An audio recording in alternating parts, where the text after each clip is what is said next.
Hello, welcome to my channel project mathematics. আজকে আমরা class 9 এর কোষে দেখি 1.2 এর 4, 5, 6 এই তিনটি অঙ্ক সলভ করব। এর আগের ভিডিওতে 1, 2, 3 এই অঙ্কগুলো সলভ করা রয়েছে। যারা এখনো ভিডিওটি দেখোনি তারা অবশ্যই ডেসক্রিপশন বক্সের লিংক থেকে ভিডিওটি দেখে নাও। আর আজ যারা চ্যানেলে প্রথম এসছো তারা অবশ্যই চ্যানেলটিকে সাবস্ক্রাইব করে রেখো। ওয়েস্ট বেঙ্গল বোর্ডের ম্যাথের ক্লাসগুলো এখানে রেগুলার দেওয়া হবে। তো চলো শুরু করা যাক। দেখো, এখানে প্রথমে 4 এর যে অঙ্কটা রয়েছে সেটাতে বলা রয়েছে সংখ্যা রেখায় √5 কে স্থাপন করি। তো √5, √3 এগুলোকে যখন আমরা সংখ্যা রেখায় স্থাপন করব তার জন্য আমাদের একটি উপপাদ্য খুব ভালো করে জানতে হবে।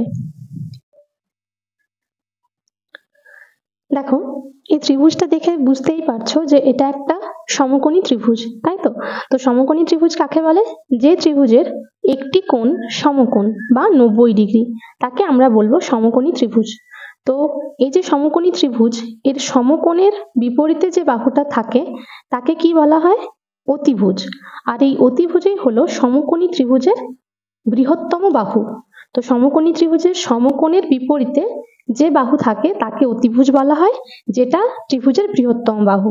আর বাকি যে দুটো বাহু রয়েছে, এখানে নিচে যে বাহুটা রয়েছে একে বলা হয় ভূমি, আর এটাকে বলা হয় লম্ব। তো সমকোণী ত্রিভুজের তিনটি বাহু হলো লম্ব, ভূমি, অতিভুজ। তো এবার দেখো, এই যে সমকোণী ত্রিভুজ রয়েছে, এই সমকোণী ত্রিভুজ সংক্রান্ত একটা উপপাদ্য রয়েছে যেটাকে আমরা বলি পিথাগোরাসের উপপাদ্য। তো সেই পিথাগোরাসের উপপাদ্যটি কি? পিথাগোরাসের উপপাদ্যে সমকোণী ত্রিভুজের তিনটি বাহুর মধ্যে যে সম্পর্ক রয়েছে সেটা বলা আছে। সেটা হলো অতিভুজের স্কয়ার সমান লম্বর স্কয়ার প্লাস ভূমি স্কয়ার। ঠিক আছে? তো এই যে সমকোণী ত্রিভুজের তিনটি বাহু লম্ব, ভূমি আর অতিভুজ, এই তিনটি বাহুর মধ্যে যে সম্পর্ক সেটি হলো পিথাগোরাসের উপপাদ্য। তো এই পিথাগোরাসের উপপাদ্যটা আমরা যখন সংখ্যা রেখায় √5, √3, √7 এগুলোকে স্থাপন করব তখন আমাদের কাজে লাগবে। এবার দেখো, এই সমকোণী ত্রিভুজের যদি আমরা একটা নাম দিই এ বি সি, তাহলে এখানে অতিভুজ হলো যে এসি বাহুটা রয়েছে সেটা অতিভুজ, এবি লম্ব আর বিসি ভূমি। তাহলে এখান থেকে আমরা কি লিখতে পারি? অতিভুজ অর্থাৎ কে? এসি। তাহলে এসি স্কয়ার সমান লিখতে পারি লম্ব অর্থাৎ AB, AB square plus BC square, তাই তো? বা এখান থেকে এসি সমান কত লিখতে পারি? √of AB square plus BC square. অর্থাৎ কি বলা যাবে? অতিভুজ সমান এসি অর্থাৎ অতিভুজ সমান √ওভার লম্ব স্কয়ার যুক্ত ভূমি স্কয়ার। তো যখন আমরা অতিভুজের মান বার করব অর্থাৎ √5, √3 এগুলোর মান বার করব, তখন দেখো √of লম্ব স্কয়ার যুক্ত ভূমি স্কয়ার এই সূত্র থেকে কিন্তু আমাদের বার করতে হবে। তো এবার √5 এর মানটা আমরা বার করে নিই। তো দেখো, √5 কে আমরা কত লিখতে পারি? √5 অর্থাৎ যদি একটা সমকোণী ত্রিভুজের অতিভুজ হয় 5 একক, তাহলে তার লম্ব আর ভূমি কি কি হতে পারে? লম্ব 2 আর ভূমি 1 হলে অতিভুজ 5 হবে। তো এটাকে আমরা 5 কে লিখতে পারি √4 প্লাস 1, অর্থাৎ দেখো 2 এর স্কয়ার প্লাস 1 এর স্কয়ার। অর্থাৎ কি? এটা যদি অতিভুজ হয় 5টা, তাহলে 2 এর স্কয়ার, 2টা হচ্ছে লম্ব আর 1 এর স্কয়ার অর্থাৎ একটা হচ্ছে ভূমি। তো এবার প্রথমে আমাদের কি করতে হবে? একটা সংখ্যা রেখা নিয়ে সংখ্যা রেখাতে প্রতিটা ঘরে 1 সেন্টিমিটার অন্তর অন্তর একটা দাগ দিতে হবে। তো মনে করো এটা 0, তাহলে 0, এখানে 1, 2, 3, 4 এরকম, আর এদিকে -1, -2, -3। তো এটা আমরা 0 নিয়েছি। এবার দেখো এখানে লম্ব কত? লম্ব হচ্ছে 2 আর ভূমি 1, বা উল্টোটাও নিতে পারি, ভূমি 1 লম্ব 2। তো প্রথমে আমরা এখানে ভূমিটা 2 নিয়ে নেব। দেখো ভূমিটা যদি 2 ঘর হয় তাহলে এখানে হচ্ছে 2, তাই তো? এবার এটা একটা নাম দিয়ে দিই, এটার নাম দিলাম ও, এটার নাম দিলাম এ। এবার দেখো এখানে একটা সমকোণী ত্রিভুজ অঙ্কন করব। এখানে এ তে বসিয়ে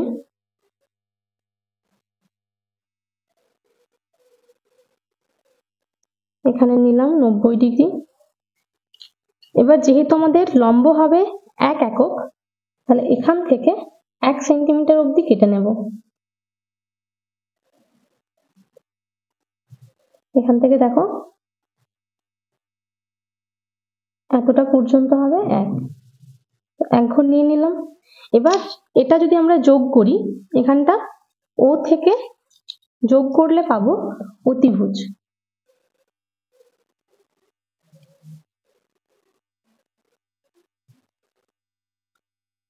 এটা হলো অতিভুজ। তো দেখো এখানটা 2 একক আর এটা 1 একক, অর্থাৎ 2 স্কয়ার প্লাস 1 স্কয়ার, 4 প্লাস 1 5, তাহলে অতিভুজটা হবে √5। তো এটার নাম দিলাম বি। তো দেখো এটার মান হয়ে গেল √5। এবার এই √5 কে সংখ্যা রেখায় স্থাপন করতে চাইলে আমাদের কম্পাসে করে এখানে বসিয়ে √5 পর্যন্ত নিলাম। √5 নিয়ে এখানে সোজা সোজা এসে এখানে কেটে নিতে হবে। তাহলে এই যে ঘরটা পেলাম, এখান থেকে এটার নাম দিলাম পি। তো দেখো এই যে ওপি পেলাম, ওপির যা দৈর্ঘ্য ও বি তার দৈর্ঘ্য একই। তো ওবির দৈর্ঘ্য যেহেতু ছিল √5, তাহলে এখানে ও থেকে পি, ওপি এর দৈর্ঘ্য হবে √5 একক। তো এটাকে আমরা কি লিখতে পারি? দেখো এখানে লিখে নিতে পারি। আচ্ছা, এই ঘরগুলো ছিল 1 2 3 4, আর এদিকে -1 -2 -3। এবার দেখো আমাদের ত্রিভুজের কি নাম হলো? ত্রিভুজ ও এ বি। তাহলে ত্রিভুজ ও এ বি এর ভূমি কত? ও এ। ভূমি ও এ সমান হচ্ছে 2 একক। আর লম্ব হচ্ছে এ বি। লম্ব এ বি সমান 1 একক। অতএব অতিভুজটার কি নাম? অতিভুজ ওবি। অতিভুজ ওবি সমান হয়েছে কত? √5 একক। তাহলে সংখ্যা রেখায় কি বসিয়ে পেলাম? অতএব সংখ্যা রেখায় বসিয়ে পেলাম কত? ওপি। ওপি সমান √5 একক। তো এইভাবে আমাদের √5 কে সংখ্যা রেখায় স্থাপন করা হলো। একই রকম ভাবে এর পরের প্রশ্নটা আমরা করে নেব। তো দেখো √3 কে আমরা প্রথমে লিখে নিতে পারি √2 + 1, তাই তো? তো অতিভুজ √3টা অতিভুজ, তার লম্ব আর ভূমি কত কত হতে পারে? এখানে কিন্তু আমরা সূত্র হিসেবে কি জানি? অতিভুজ সমান √ওভার লম্ব স্কয়ার প্লাস ভূমি স্কয়ার। তো এদেরকে রুটের মধ্যে স্কয়ারের আকারে লিখে নিতে হবে। তো 2 কে কি লিখতে পারি? 2 কে লিখতে পারি √2 এর স্কয়ার, আর 1 কে লিখতে পারি 1 এর স্কয়ার। তো √3 যদি অতিভুজ হয়, তার ভূমি হবে √2 আর লম্ব হবে 1 একক। ঠিক আছে? তো √2টাকে ভূমি ধরে নিয়ে আর লম্বকে 1 একক ধরে নিয়ে যে ত্রিভুজ পাবো তার অতিভুজই হবে √3 একক। কিন্তু দেখো এখানে √2 কে আমাদের প্রথমে সংখ্যা রেখায় এঁকে নিতে হবে। তো √2 কে সংখ্যা রেখায় আঁকতে গেলে কত কত নিতে হবে? দেখো √2 সমান আমরা লিখতে পারি √1 + 1। আবার 1 + 1 মানে কত? 1 স্কয়ার প্লাস 1 স্কয়ার। তো এখানে ভূমি কত? এই একটা হলো ভূমি আর এই একটা হলো লম্ব। তো এমন একটা সমকোণী ত্রিভুজ যার লম্ব আর ভূমি দুটোই 1 একক, তার অতিভুজ হবে √2। এবার সেই অতিভুজটাকে আবার ভূমি ধরে নিয়ে আমরা যে সমকোণী ত্রিভুজ আঁকবো তার অতিভুজ হবে √3। তো এইভাবে আমাদের √3টাকে সংখ্যা রেখায় আঁকতে হবে। দেখো এখানে একটা সংখ্যা রেখা এঁকে নিই প্রথমে। এখানে যদি আমরা 0 নিই, 0 1 2 3 4, আর এদিকে -1 -2 -3 -4। এটা যদি 0 1 2 3 4 আর এদিকে -1 -2 -3 -4। তো দেখো প্রথমে আমরা √2 কে সংখ্যা রেখায় আঁকবো। তার জন্য প্রথমে এখানে যে 1 সেন্টিমিটার অবধি রয়েছে সেখানটাকে ভূমি ধরে আবার এখানে লম্ব 1 একক নিতে হবে। তাহলে এখানে বসিয়ে এখানে 90 ডিগ্রি অবধি নিয়ে নিলাম, আবার 90 ডিগ্রি থেকে এখানে নিতে হবে 1 সেন্টিমিটার। দেখো এখানে 7 বসানো আছে, 7 থেকে এখানে 6 পর্যন্ত নিয়ে নিলাম, তাহলে এটা হয়ে গেল 1 সেন্টিমিটার। এবার এই দুটো যোগ করে নেব। এটা হলো লম্ব আর এখানটা হলো অতিভুজ। তো এই অতিভুজটা হলো কত? √2। এবার এই অতিভুজকে ভূমি ধরে নিয়ে যদি আমরা এখানে আরো একটা সমকোণী ত্রিভুজ আঁকি যার কত? ভূমি √2 আর লম্ব 1, তাহলে এখানে যে আমরা অতিভুজটা পাবো সেটাই হবে √3। তো দেখো সেটা কিভাবে করব। এখানে আবার বসিয়ে নিলাম, বসিয়ে নিয়ে এখানে 90 ডিগ্রি পর্যন্ত যোগ করে নেব। এখানে দেখো 1 সেন্টিমিটার নিতে হবে আবার। দেখো 8 বসানো আছে, 8 থেকে আমরা নিলাম 7 পর্যন্ত, এখানটা যোগ করে নেব।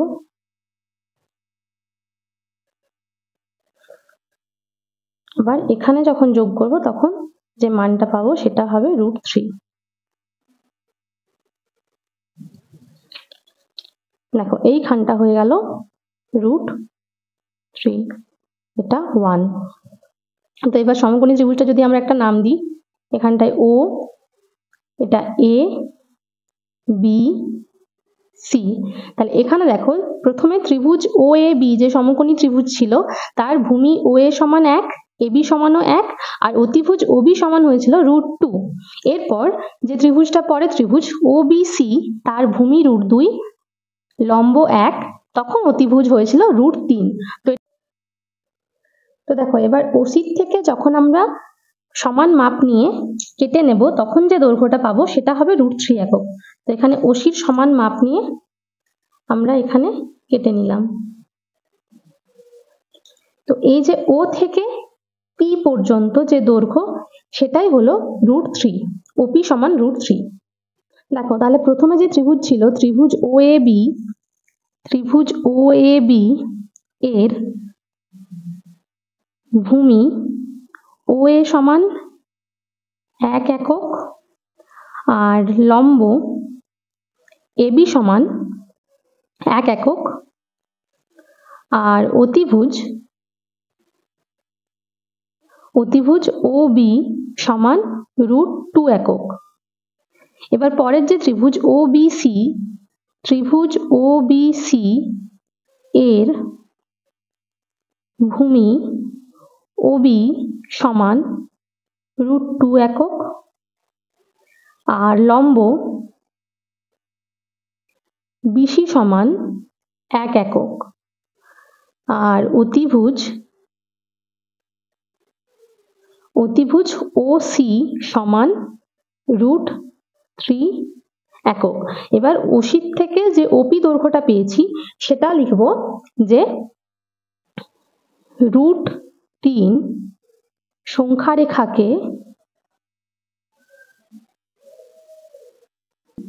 সংখ্যারেখাকে P বিন্দুতে ছেদ করেছে, অতএব OP সমান √3 একক। এই হয়ে গেল OP এর দৈর্ঘ্য। দেখো এরপরে রয়েছে একই সংখ্যা রেখায় √5, √6, √7, -√6, -√8 আর -√11 স্থাপন করি। তো এই 6টা সংখ্যাকে আমাদের একই সংখ্যা রেখায় স্থাপন করতে হবে। তো তার জন্য প্রথমে আমরা এই যেগুলো পজিটিভ রয়েছে সেগুলো আগে আর তারপরে নেগেটিভ গুলো করে নেব। দেখো এখানে √5 কে আমরা লিখতে পারি √4 + 1। আবার 4 কে লেখা যায় কত? 2 স্কয়ার প্লাস 1 স্কয়ার। রুট 6 কে লিখতে পারি রুট ওভার 5 প্লাস 1। এই 5 কে আবার লেখা যাবে রুট 5 এর হোল স্কয়ার প্লাস 1 স্কয়ার। একই রকম ভাবে 7 কে লেখা যাবে রুট ওভার 6 প্লাস 1 অর্থাৎ root over 6 square plus 1 square.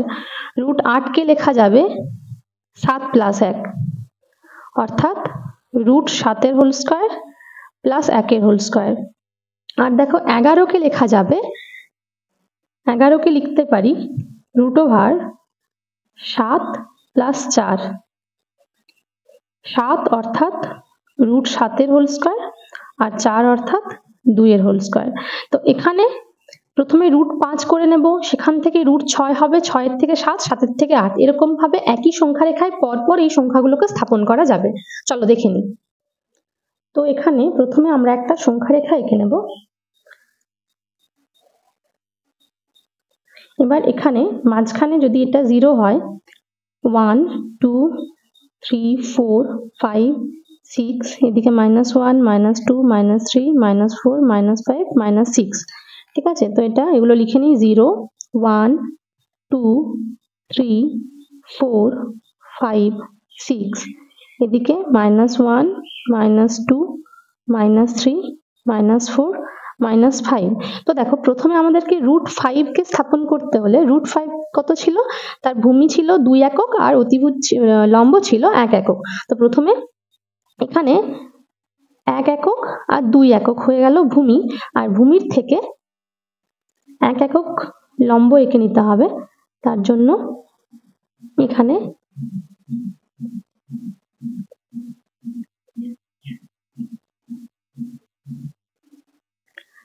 হয়ে গেল 1 একক।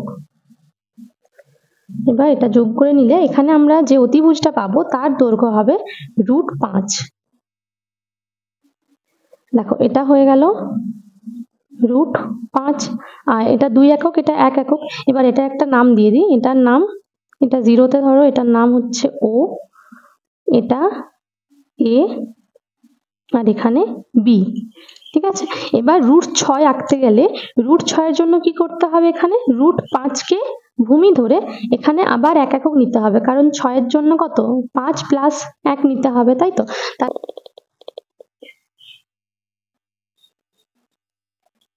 ও বি এর সমান মাপ নিয়ে যে দাগটা পাবো আমরা সংখ্যা রেখায় সেটাই হবে রুট 5।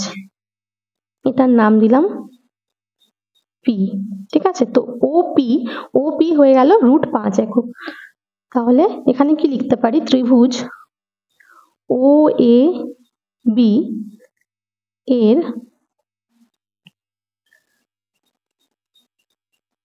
ভূমি ও এ সমান 2 একক, লম্ব এ বি সমান 1 একক, আর অতিভুজ ও বি সমান রুট 5 একক। অতএব সংখ্যা রেখায়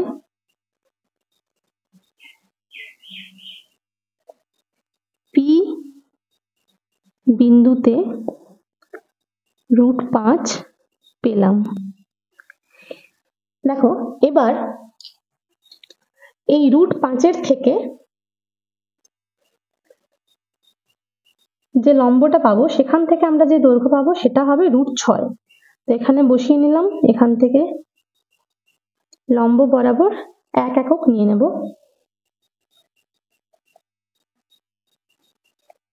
এখান থেকে নিয়ে নিলাম 1 একক। এটা যদি যোগ করি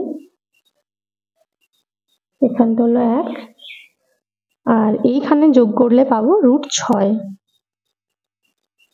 দেখো এটা হয়ে গেল রুট 6। এবার রুট 6 যেমন ছিল সেরকম এদিকে মাইনাস রুট 6 ছিল। তো প্রথমে এখানে দেখো এখানে কম্পাস বসিয়ে যখন এর সোজা সোজা আমরা কেটে নেব,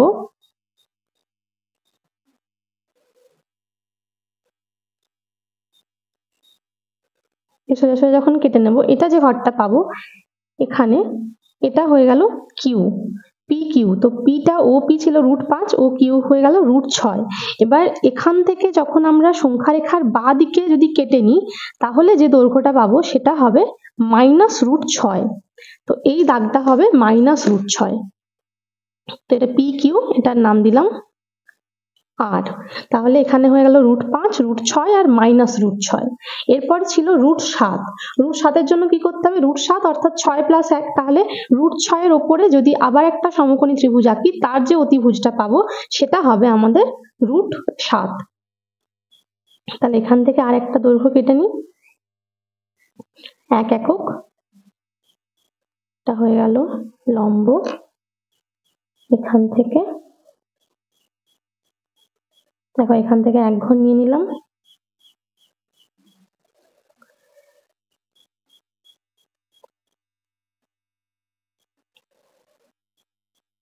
এটা যখন যোগ করছি তখন যে দৈর্ঘ্যটা পাচ্ছি এটা হচ্ছে √7। এবার √7 কে সংখ্যা রেখায় স্থাপন করলে পাবো এখানে √7 এর সোজা সোজা এখানে যে ঘরটা পাচ্ছি এটা হলো পি কিউ আর, এটার নাম যদি এস দিই, এই ও এস এটা হলো √7, ও এস এর দৈর্ঘ্য √7। তাহলে এগুলো লিখে নিই যে সংখ্যারেখায় পি বিন্দুতে √5 পেয়েছিলাম, √5 পেলাম, আর কিউ বিন্দুতে √6 পেলাম। এখানে লিখে নিতে পারো ব্র্যাকেটে ও কিউ সমান √6। আর আর বিন্দুতে -√6 পেলাম, ও আর সমান -√6। আর এস বিন্দুতে √7 পেলাম, ও এস সমান √7। এবার ছিল -√8 আর -√11। তো √8 এর জন্য -√8 এর জন্য প্রথমে আমরা +√8 এঁকে নেব, তারপরে সেখান থেকে পাবো -√8।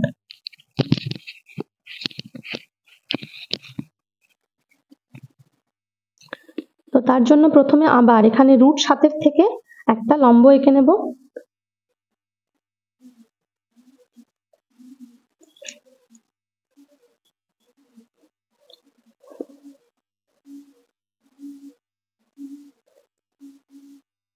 দেখো এখান থেকে লম্ব, তার থেকে 1 সেন্টিমিটার নিয়ে নিলে এখানে হলো 1 একক, আর এখানটা যোগ করলে পাবো √8। এই হয়ে গেল √8। এবার √8 এর থেকে বাঁ দিকে এখানে যখন কেটে নেব, এই যে ঘরটা পেলাম এটা হলো -√8। এটার নাম দিলাম টি।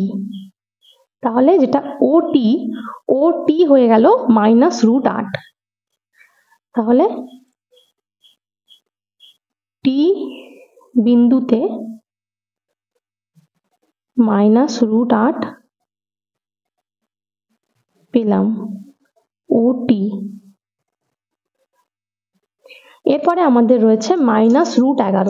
দেখো -√11 কে কত করা ছিল? 7 + 1, 7 কে √7 এর হোল স্কয়ার প্লাস 2 এর স্কয়ার। তো যেটা আমরা √8 করেছি সেখানে √7 এর সঙ্গে 1 নিয়ে √8 হয়েছিল, এখানে √11 এর জন্য √7 এর সঙ্গে 2 নিয়ে 11 হবে। তো তার জন্য আমাদের দেখো এখানে যে √7 করা আছে, √7 এর থেকে 1 না নিয়ে যদি আমরা 2 ঘর নিয়ে নিই তাহলে যে অতিভুজ পাবো সেটা হবে √11। এখানে এটা করাই আছে আমাদের, √7 এর উপরে শুধু 2 ঘর নিতে হবে। এখানে 8 এ ছিল 1, 9 এর থেকে 8 এ 1, আর 8 এর থেকে এখানে 7 ঘর নিয়ে নিলাম, 7 এর জন্য হবে 2। এটা হয়ে গেল 2। এবার এর সঙ্গে যখন ও বিন্দুকে যোগ করব, এই দৈর্ঘ্যটা হলো √11। আচ্ছা, এটা ছিল √8, আর এটা হলো √11। এবার √11কে সংখ্যা রেখায় স্থাপন করতে গেলে এখান থেকে √11 নিয়ে এদিকে কেটে নিতে হবে। এই যে ঘরটা পেলাম ওর থেকে এটা হয়ে গেল, এটার নাম দিলাম ডি। তো এই OD হয়ে গেল √11 মাইনাস √11। তাহলে ডি বিন্দুতে মাইনাস √11 পেলাম।